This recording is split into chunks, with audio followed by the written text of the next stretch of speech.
is very well taken, but there's nothing we can do about it. It's not within our purview. We're not going to take any action. Maybe you should go talk to this other board, or bring it up with the city attorney if it's something like that.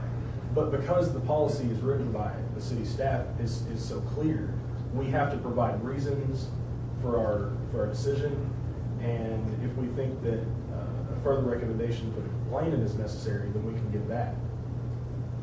But if it is something that the board itself, maybe the subcommittee's mistitled, maybe it should just be complaint procedure subcommittee, because we're not determining the substance of complaints we're going to hear.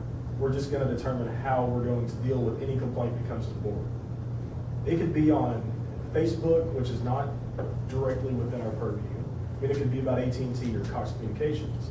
It could be anything in the universe, and it's up to the full board to then determine, does it fall within our guidelines, and then what are we going to do about it? And ultimately, our only options when it comes to handling a complaint is, do we want to send this to city council and see how they can handle it, or we want to, send it to city staff and see how they want to handle it. And those are ultimately our only two options when it comes to handling it.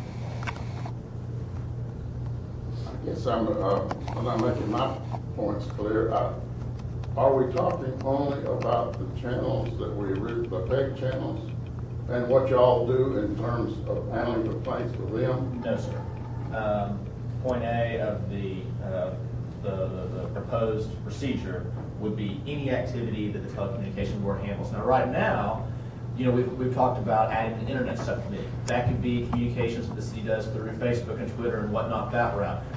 Like you said, where to even begin? When it comes to, there's even been mentioned at one time to drop Tele from the board's name and just make it the Communications Board, because now, like you said, you've got phone, you've got internet, you've got all sorts of other options out there, and our focus recently has been narrowed to the government channels and to CAT and narrowed to those areas. If the board does grow beyond that, then it would be covered in point A, where activities of the Telecommunications Board, or whatever the name of the board is at the time. So this would be our procedure and how we would handle complaints, feedback, whatnot. Is that? Yeah, I understand what you're saying, but I'm not. Let's say I'm a person here in town, and I want to know what your policy and procedures are for handling complaints. Where do I find that? Without coming to a board meeting, where is it going to be housed? Who's going to be in charge of it? Where does somebody access our administrative rules? They contact me, and I'm give them a hard copy of it, or I can email them a copy of it, or anything like that. We're still working on some of the things that have been done in terms of providing access to documents and things like that for anybody, not just residents. Has been evolving over the past few years. Started out with what we call the electronic document management system here in the city, which is very, very extensive, and almost everything is, once it is made either resolution, an ordinance, administrative rules, something like that, is taken by the city clerk, and things that they're responsible for digitizing these documents and putting them into the EDMS system. That system isn't real friendly when it comes to searching and finding particular documents that you may want.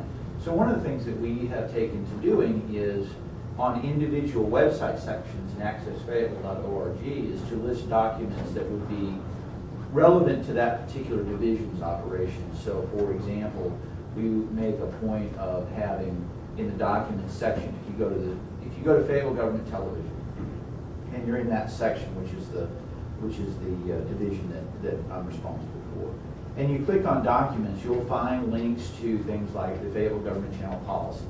You'll find links to Fayetteville Public Access Television, where on that website there's a link to policies of the operation of public access channel. So is this document something that could be listed online? This document would be listed online, and actually would probably, I would think, depending on how the board wants to do it, I think I've been hearing you say that this is something that you would incorporate into the administrative rules.